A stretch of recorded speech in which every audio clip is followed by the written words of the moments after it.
Our dear listeners, those of you who follow us, our members, our people outside there, I am here to say, how are you? Good to come back to you again. Good to bring this good news again to you. Those of you who follow us on all our platforms, you follow us on our YouTube channel. It's our main platform. And you follow us on the TikTok. TikTok has gone very far and near, and I'm grateful to God. But also on Facebook we are there, and Instagram. The Lord has been so good to us, and we are excited. We come here because we have numbers who are always checking on us whether there is anything new, whether there is anything that touches their lives. And this time I have come to share with you a message from the orchard of marriage, and the message is about forgiveness in marriage. Yes, it's a message I think I've not shared about. Forgiveness in marriage. Yes, it is a message where we have struggled a lot, where we have had challenges a lot, where some marriages, of course, have parted ways because of lack of forgiveness or failing to forgive each other. So the message I have for you this time is forgiveness in marriage. It has been said here and there that, if you know that you cannot be able to forgive, then you are not meant for marriage. Then your place is not marriage. It cannot be marriage. If you cannot forgive, then marriage is not your place, because marriage is the epitome, is the peak of human relationships, dear friends. It is the peak of human relationships. It is the epitome, the heart of the human relationship, or the strongest point in human relationships. And it will involve, rubbing shoulders. It will involve working together each other. It will involve, coming together each other, planning together each other. It will involve doing life together. And in doing so, you will wrong each other. You will hurt each other. You will step on each other's emotions. You will step on each other's heart. You will step on someone's wires, and you will disconnect someone's wires. And in all that, dear friends, you realize that you need to forgive each other. So marriage is a place where you cannot do well, you cannot make it if you are not able to forgive each other, dear friends. We will wrong each other intentionally and non-intentionally. Let me say consciously and unconsciously. Yes. How do we do consciously? Because there's something that you believe it really has to go through, it really has to happen now, and your friend is saying, couldn't we hold on? Must it happen now? And for some reason, you must push it. To get it done, you must get it through. And in doing so, that means consciously you're hurting your friend. Consciously, you know that this one is likely to hurt her, is likely to hurt him, but for some reason you cannot wait. It has to be done consciously. Unconsciously, you just believe something has to be done this right, and maybe your friend is not talking, your friend maybe is not communicating, but you push something or you do some action, and unconsciously you find that you are wronging your friend. You're wronging your friend. So, dear friends, I want to share about this. Let me tell you, dear friends, forgiveness can only be spoken about, can only be shared about when we refer to God. God was the first person to forgive us. With God who created the world, I want to believe you believe that God is the one who created the world. We did not come from monkeys. We did not come from snakes. We did not come from anything. I don't believe we came from anything. We came from God. He created us. So he creates us, and a lot of things. Right in the first time, you see Cain killing Abel, and you see a lot of evil happening. You see people building the Tower of Babel. That's all in Genesis. You see, by the time we get Abraham in chapter 11 in chapter 12 of the book of Genesis, you see a lot had gone wrong, and people are worshipping idols. People are serving other gods. People are doing a lot of evil in terms of sexual promiscuity, and in other areas they are worshipping idols. And God keeps sending prophets. He keeps sending his people to speak to his God, to speak to his people. But we continue growing from bad to worse. We continue growing in doing evil, in being sinful. I want to tell you, by the time he chose to send his son, Jesus Christ, it was at the time of giving up.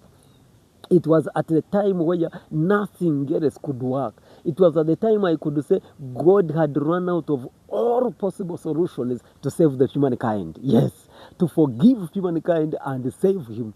God had tried everything. We had sacrificed animals. We had done what? He had come to speak to us, as a man speaks to a man. You remember the time of Moses? He had come to send us the priestess, and all these had done their work. But I want to tell you, we had grown from bad to worse.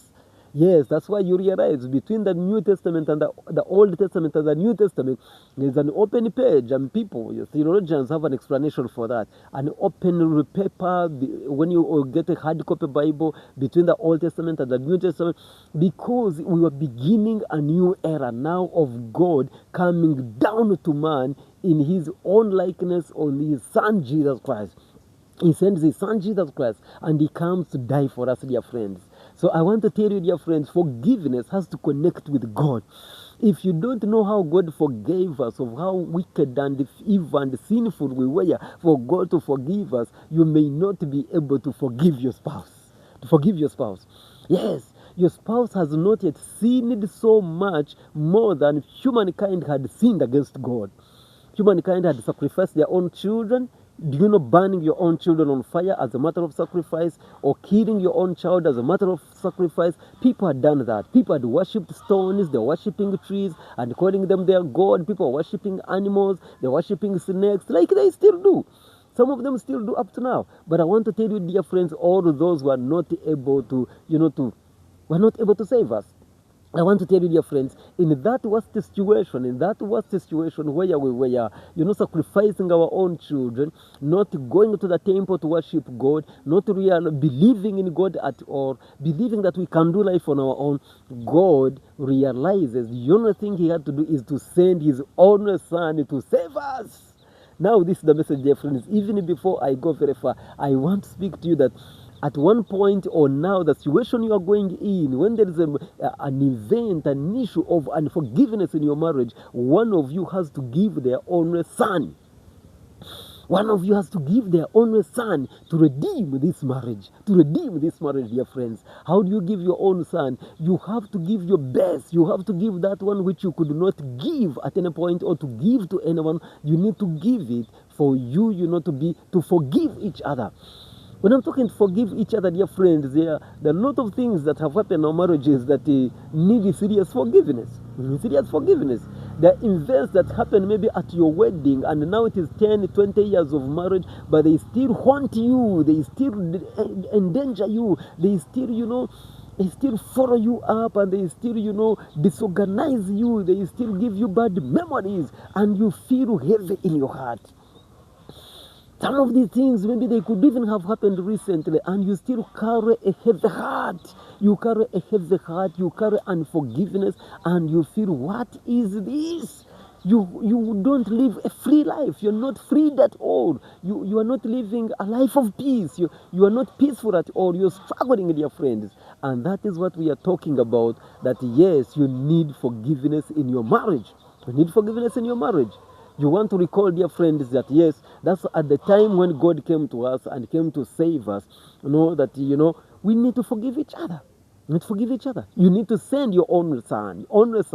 I don't know whether your only son is to be humble and just let go. I don't know whether your only son is to just accept your spouse as they are. I don't know whether your only son is to say, let me act a fool. Let me act as unwise. Let me act as I'm not seeing, and let go. Let me just believe God to come into this situation. Let me just surrender to this, to let forgiveness happen in your marriage. Happen in your marriage. So, dear friends, hearts that are unforgiving, hearts that have wronged each other, that have hurt each other, dear friends, they need the power of God to forgive each other. We cannot just forgive. Forgiveness is not easy. Let me tell you, dear friends, where you need to come from to forgive each other. You need to realize that we live in a world of insanity. We live in a world that is not sanity, that is not sane enough. We live in a world that is struggling with the evil, that is struggling with the sin. There's an example that was coming to my life. I was looking at, an AC. Some people will put an AC in their cars, in their offices to have an AC. And you know what an AC is doing? This AC is clearing the atmosphere, is clearing the space, is clearing to make sure that it gives you clean air to breathe. It is giving you very clean air to breathe. It is giving you, it is giving you the right atmosphere. It is giving you the right condition. It is helping you to be stronger, dear friends. So this kind of air that you are breathing because of AC, I want to tell you, it cannot be everywhere. Unfortunately, you will one time go out to a function where there's no AC. You may go to a farm, you may go to a garden, you may just walk on the street, you may just walk somewhere in the open air, and there is no AC. So you wish your marriage had an AC. You wish we had where we can switch to have an AC in our marriage. Where, the whole atmosphere is just zen. The whole atmosphere, there is sanity. That's what I'm trying to say. There is sanity, there is righteousness, there is uprightness. So, dear friends, you wish there was that kind of sanity in your marriage. That there is one button you can switch and you are all living at peace all the time. My dear friends, this AC cannot be everywhere. You'll go to a place where there is no AC, and this AC is for the moment. It cannot be every other time. So I want to challenge you, dear friend, that we need to learn and pick on wisdom. I think that you need to pick on wisdom and understand that your spouse has weaknesses and has strengths. Therefore, you cannot build on their strengths. Their weaknesses will not help you at all. They may not help you, dear friends. And just I need to accept that certain areas are here to stay. These weaknesses, some of them are here to stay, and some of these strengths are here to stay. So what you can do is to measure on their strengths. You need to stand on their strengths. You need to stand on the opportunities that are around you, dear friends. But you need to ignore. You need to find a way how you can manage the weaknesses. Every strong marriage that you admire, every model marriage that you admire, I want to tell you, dear friends, they have their greatest weaknesses. But for some reason, they have just learned to build on their strengths. They have just learned to build, on their capabilities. They have just learned to build on the good that is within them. That is within them. You build on the good in your wife. You build on the good in your husband. You build on the good in your children. Don't continue pursuing the bad. Each time you invest in pursuing their weaknesses, I want to tell you they will always be there, and they may be growing from bad to worse. They will always surface. They will always be there, and they will not allow you to see any strength. But because you are a child of God, because you believe in God who forgave us and you're ready to forgive, you need to pursue what is the good in your spouse. And the moment you pursue the good in your spouse, you will find it. The strength, you will find it. The beauty of your wife, of your husband, you will find it, dear friends. Pursue what is good. Their bad side will always be there. I know sometimes we pursue and we are restless, trying to say, when will this man, be just the good that I want in him? When will this wife just be the good that I want within her? You are pursuing, looking forward to the time when they will just be the good that you want in them. And they will seize every weakness that you see in them. Dear friends, I want to challenge you. I want to tell you that their bad part will always be there, and the good will always be there. So to be able to forgive each other, you need to look out for the good in your spouse. Yes, you need to look out for the good in your spouse. Maybe your spouse is one, you have a spouse, who talks, to their relatives about your issues, talks to the neighbors about your issues at home, even the bed matters. You have a spouse, whose mouth is loose. I'm sorry to say that, loose. You have a spouse maybe who just powers words at you. You have just a spouse who is reckless with the way they handle you, the way they communicate to you. You have a spouse who does not communicate at all. You have a spouse who is very weak on matters of accountability, very weak in matters of transparency, very weak in matters of godliness. I want to tell you, dear friends, some of these things you need to understand their strength and weakness and pursue their strength. The moment you pursue their strengths and you work together to build these strengths, I want to tell you, they will submerge the weaknesses, and you grow stronger and stronger in your strength, and these weaknesses will not be a stumbling block at all. So, dear friends, you need to find out that, the strengths and the weaknesses. But, you need also to remember, like in Mark chapter 11, verse 25, we need to forgive because God forgave us. We need to forgive because God forgave us. Yes, because God forgave us, so we can be able to forgive also, dear friends. I want to challenge you. We forgive so that the Heavenly Father can also forgive us. Forgive for so that the Heavenly Father can forgive us. There's this message that Jesus gave us, that when you go to the altar and you realize taking a sacrifice there, after reaching at the altar with your sacrifice, you remember that there's someone you have hurt and you have not asked for forgiveness. Put down your sacrifice at the altar. Go back to the person back and tell them, I am sorry, repent before them, forgive them, ask them for forgiveness, and then you can come back and give the sacrifice. That is the way. That is the way. That you cannot do much without forgiving. You cannot do much when you have not forgiven each other, dear friends. You may not progress because you cannot even please God. So you cannot even please people around you. Sometimes we want to please everyone, but when we have heavy hearts, especially with our spouses, dear friends, it cannot happen. Sometimes you even want to ignore the hurt that you have caused your spouse. You want to ignore, the wrongs you have committed to your spouse, and you want to praise them in some other way, ignoring the other one. You're like, don't talk about that one. We can continue life without talking about that one. We can continue progressing without mentioning about that one. You cannot. You cannot. You cannot. This is a crack in your marriage. You cannot keep living like it is not there. Like it is not there. God forbid, if you found a crack in your bedroom, that house, the advice is that, to work on it immediately. If it means demolishing the whole wall, demolishing the whole side, and you build it immediately, that's what you need to do. It's a crack. This thing of unforgiveness, it has caused a crack in you, so we cannot ignore.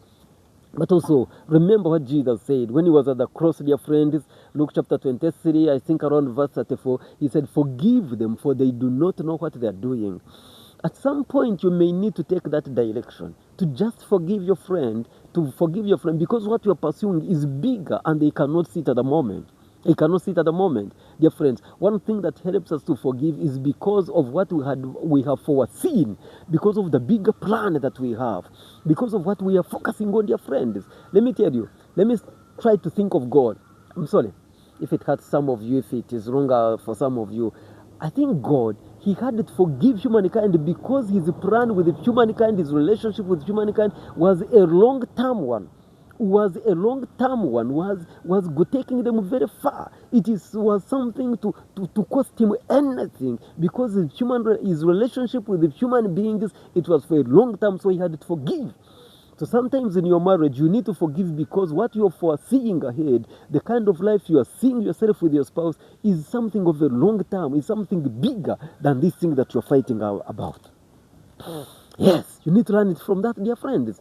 That sometimes we forgive because we have bigger plans, bigger vision, bigger goals, dear friends, that we cannot let them die here because of this matter that has happened.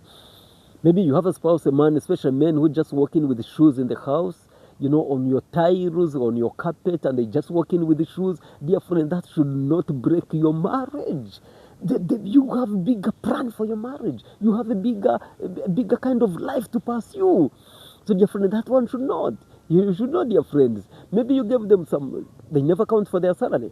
You just see the salary being spent and you feel so hard that, the salary just spent, and, you cannot understand how this person is created.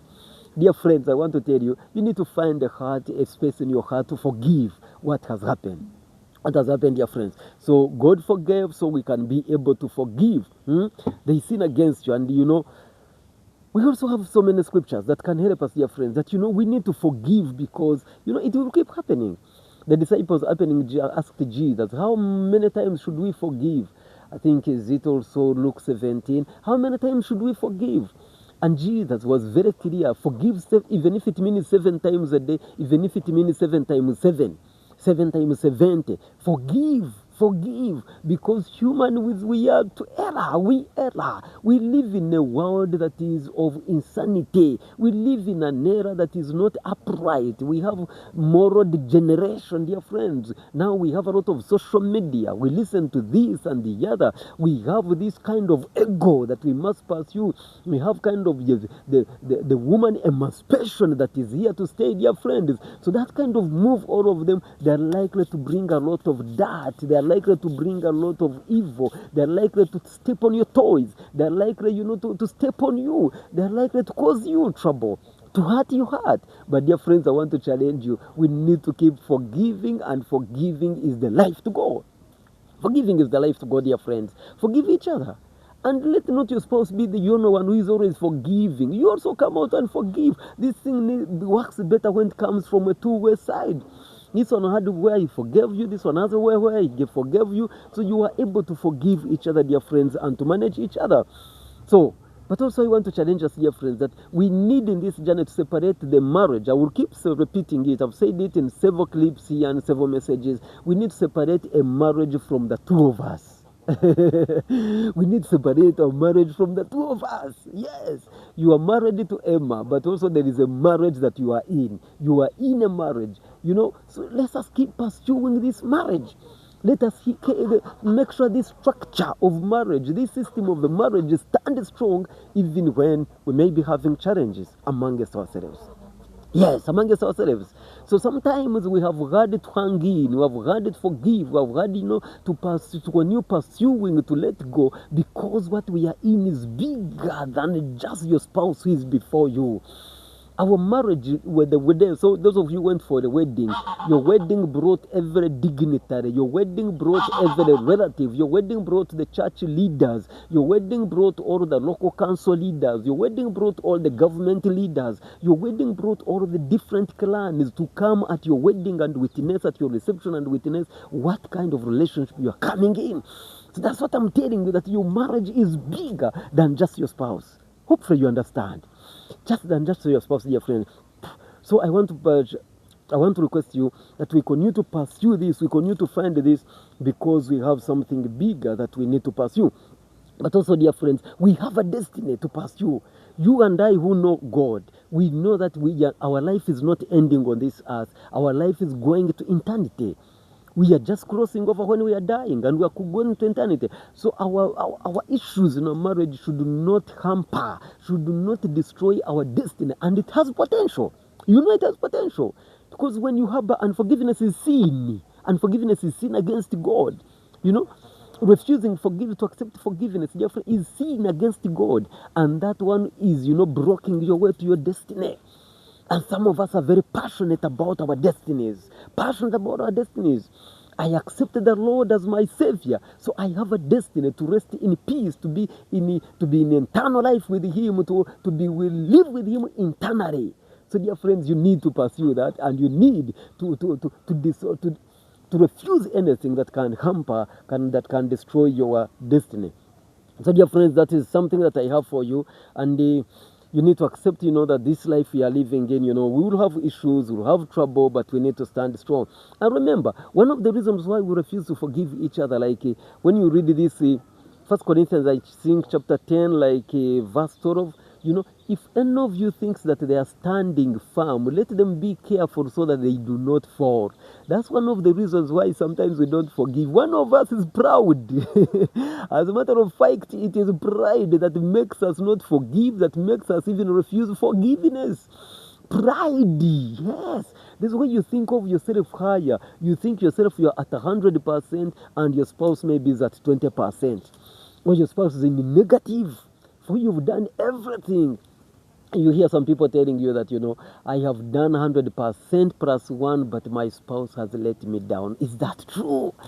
You need a third party like Emma, a third party like a counselor to listen to you and will tell you, maybe you're at 55 and your spouse is at 50. Or maybe you're at 55, like your spouse is at 45. Well, that's mathematical enough. Maybe you are at 40, at 40 and your spouse is at 60. Something like that. It's not true that you're at 100 and your spouse is at 20%. For some reason, we have wronged each other, we have hurt each other, but it's hard to recognize. Maybe it is hard to recognize. So, dear friends, I want to challenge you and say that we need to forgive each other. We need to know that failing to forgive is a spirit of pride that is in us. And I want to challenge you, refuse that pride of thinking yourself more than thou art. You are. More than thou art, you are. Thinking of yourself to be so much upright and up there in the sky, and your spouse is somewhere down there, struggling. Dear friends, I want to tell you, let us forgive each other. Let us forgive each other. Let us come together.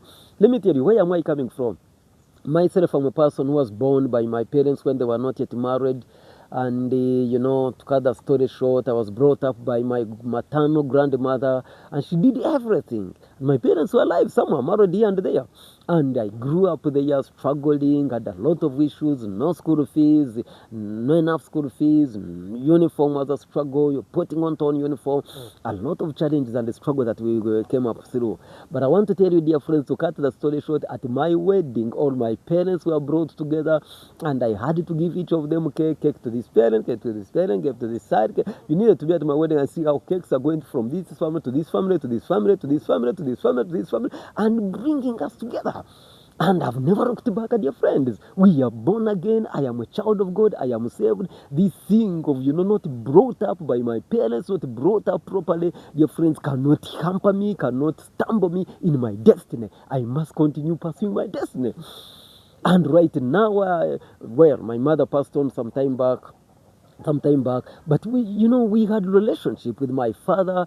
My father, it was a very hard story also, but God helped me, and we continue to interact, we continue to support each other. You need to know how we handle a Christmas season at my family, how we handle Easter season at my family. This same amount is going to this side, this same amount is going to this side, this same amount of gifts is going to this side, this same amount of gifts is going to this side, and I do it peacefully. As a family with my wife, we do it peacefully. Because we have come together, we have forgiven each other. We are not holding any other thing against my father, my mother, my wife, not anymore. And that's why I will take you, that when you have forgiven, you need to demonstrate it. It needs to be seen that you have surely forgiven. That when I go up country in the village, I know I have to visit all my parents. I have to visit all my people equally. I have to get the little gifts that I have equally to all of them. I have to pick their phone calls. I have to come in to rescue who is in trouble, who is going through a challenge. You know how, these people have retired who are just at home, how they struggle to find maintenance for their families. I need to come through and support this one. In the small means that I'm able, I need to do it, if possible, as equal as possible. So I want to challenge you, that is now forgiveness at its best, dear friend. That you need to know, dear friends, how do we know that you have forgiven? Maybe let's share about this. How do we know that you have forgiven each other, dear friends? You don't need to keep repeating these scenarios, your friend. And my friends who say they forgave each other, but every other time you remember what you did. Now you're going back. Now you're doing this. Now I'm seeing you getting worse. Now you remember. Don't think I forgot. Don't think I forgot everything. Don't think I don't still remember. Dear friends, why should we keep going back at Those of you who have gone for counseling sessions, maybe at this moment the husband is not providing, or the wife's salary is not seen at the home, and we go to speak to someone, we get someone to help us, and you begin recalling 20 years when we had married, what a wedding, when we had just given birth to our first child, when we had just built, when we had just done. Dear friends, we don't need to keep recalling all these. They may be a proof that you have not forgiven completely. Don't keep repeating. But also the way you behave after that, it needs to be a proof that you have surely forgiven each other. Because forgiveness may be easy. People can speak it. People can do it, can forgive. But the life after that forgiveness is the harder part of the paper. Is the section that is harder in this whole exam. So, dear friends, we need to prove that we have surely forgiven each other. Not repeating the scenarios, the events, not going back, not to keep making references to what happened when we were in that time of unforgiveness, in that time of wronging each other, dear friends. We don't need to keep making reference. I want to plead with you, in the name of God, don't keep making references there.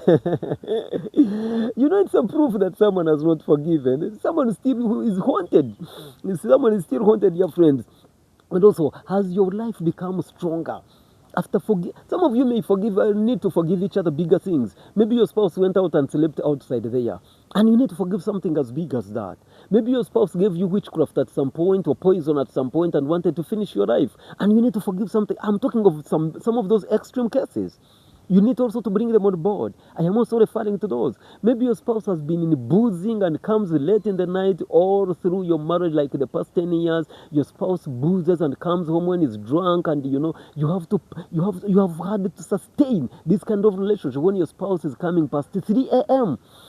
And you are like, but what's this for? When will it end? And I'm telling you, dear friends, please forgive. And when you forgive, let us grow stronger after forgiving each other. Let your life be seen more vibrant than it was during that time or before. Yes, it's a proof that you are forgiven. God sent his son to die for us at the cross, and after they were dying at the cross, dear friends, the message began from Jerusalem. It went to Samaria. The message has gone to the whole of Europe, has gone to the whole of Africa, has gone to the whole of American continent, has gone to every continent, and today we seek God, we cry to God. Almost every nation, there's someone who is calling on God. So our relationship has gone stronger, and God has also been faithful to provide to us to meet our needs and to walk with us the journey, dear friends. So your relationship needs to get stronger after forgiving each other, dear friend. Thank you so much, dear friends. It needs to go stronger, it needs to go stronger. But the matters of accountability, are we living more accountable lives, more transparent lives? You know, the other issue that happened is that we have forgiven, but our lives are still not yet an open book. Our lives are not yet still, of a good accountability. We are still struggling here and there, dear friends. And I want to challenge you that we need to have a life of accountability. We need to be ahead in giving. We need to live a life of giving, dear friends. So, dear friends, I want to challenge you. I want to request you. Is your life a life of giving? When you have forgiven each other and you have let go and you are now walking on the other side of the book, dear friends, you need to be seen like a person who is giving. You are not waiting to be given. You are not waiting to just receive, but you are living a life of giving. So I want to challenge you, dear friends, live a life that is able to give, a generous life in all matters of your marriage, in all matters of your family. You need to prove that you are a giving person. You are generously giving, and you're not, having issues. But also, dear friends, you need to build strong boundaries. When you have forgiven each other, when you have let go, and how do you forgive? Maybe you knelt before each other, maybe you confessed to each other, maybe you sat someone, talked, finally forgave, accepted to forgive each other, and you spoke it out, I have forgiven you, you spoke it out, I have received your apology, you asking for forgiveness, I've forgiven you, in whatever way, but you need to build boundaries. What had happened, dear friends? That time when you gave your friend witchcraft, or you gave your friend poison, that time when you went outside to sleep outside with someone else, that time when you did anything, maybe you planned the gangs to beat up your spouse. I'm talking of those extreme ends also. That time when that one happened, when you are going when things were happening on your phone, when you are going for boozing and coming out very late, now that you have finished, how can we prove? What is that better life that we can see now? The rejuvenated life. And what boundaries have you built about it? If you're going out to booze and you are coming out at 3 a.m. and now you ask for forgiveness and you claim, I have stopped even boozing, dear friends, now have you purpose to come be at home by 8? Now have you purpose to be not to stand with those other friends that were taking you out for boozing? Have you purpose to separate your relationship with them? Have you purpose to delete even some of them from your phone? Now that you stopped sleeping around, have you purpose to delete and cut off completely the relationship? Or you still hang out with those people and you still communicate with them, dear friends? So I want to challenge you that you need to set boundaries. But also the level of care must increase, dear friends. The level of care must increase. I have told you when I had issues of forgiveness and I came back with all my parents and my relatives and the relationship with them. Now when we are planning for Christmas, we plan for all of them equally. When Easter, we plan for all of them equally. When we are visiting, we visit all of them equally, dear friends. I want to challenge you, dear friends. When you are married, even when you have fought at night, you have fought with your spouse. In the morning, if this is a Saturday and you fought on Friday night, in the morning of Saturday, if it is the time when you normally give money for shopping, pull out that 30K and give it out to your wife or leave it in the house and say, this money is for shopping for food. That is now what I'm meaning, the demonstration of forgiveness, dear friends. The demonstration of continuing with your care. You know, if you are forgiven, dear friends, or you have walked out of this issue, dear friends, you should continue supporting your family.